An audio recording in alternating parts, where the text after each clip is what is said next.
We're ready for extra time and this row happens. And it was shocking. And you might talk us through it, Sean. There's a few elements to it. Look, sometimes a bit of a push and shoving match. We see Comer here and having a bit of verbals with James Morgan. A couple of men gets involved. Sometimes this is okay days when it's the playing members that are involved and it's a show of raw emotion and it's in the white heat of battle. But then you get men involved that shouldn't be there. And unfortunately, the two teams go into the one change room, which I've no idea why that is the case. That should be looked at.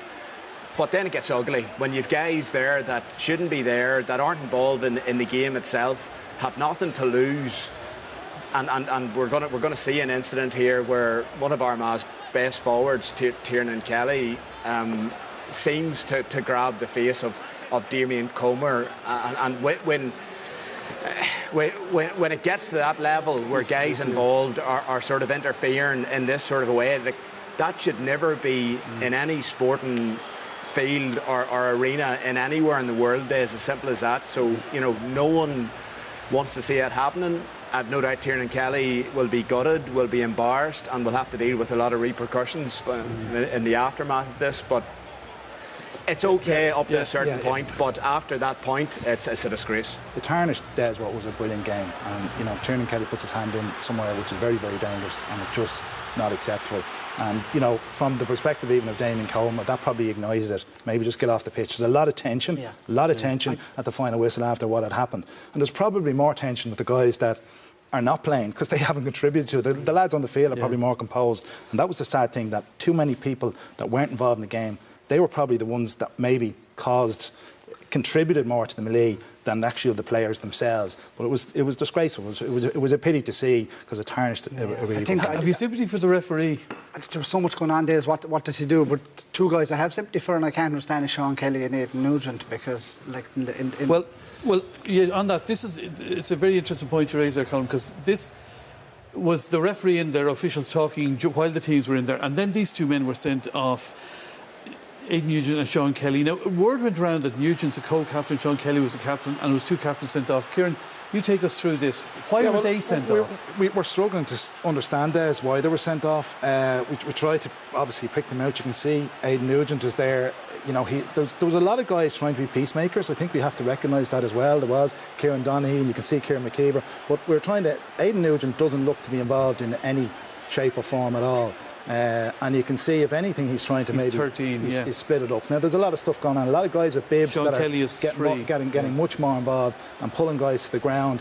And then, obviously, Sean Kelly gets significantly aggrieved over the Tiernan Kelly incident. But there's no evidence that he strikes anybody, or if anything, he's trying to probably calm the situation.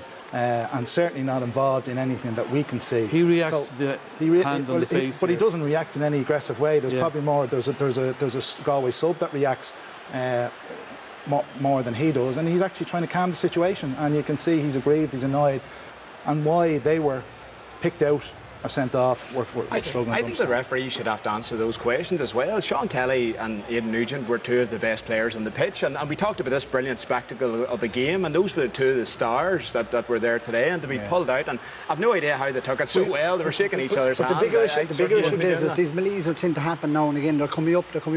Are the GA's penalties severe enough? Are they dealing with these in an appropriate way? The other thing. Sorry, just finish on that point, Colin. Are they doing enough? Because they come and we see it in club games, we see it in inter-county games.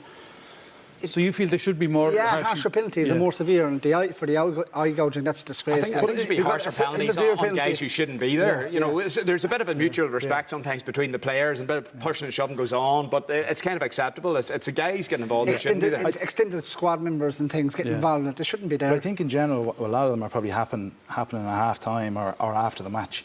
And particularly, like that happened, I remember we were involved with one with Laois, there was one with Dublin Mayo a couple of years ago. Remember us up in Omagh there, thanks put me into the stand at once.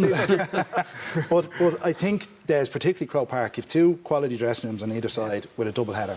Maybe the GA need to look at having a team in either dressing room on either side for games like today, because that wouldn't happen today if they're in another dressing room. Yeah, the GA told us, by the way, just on a point of clarification, that the reason the two lads were sent off was they contributed to a melee.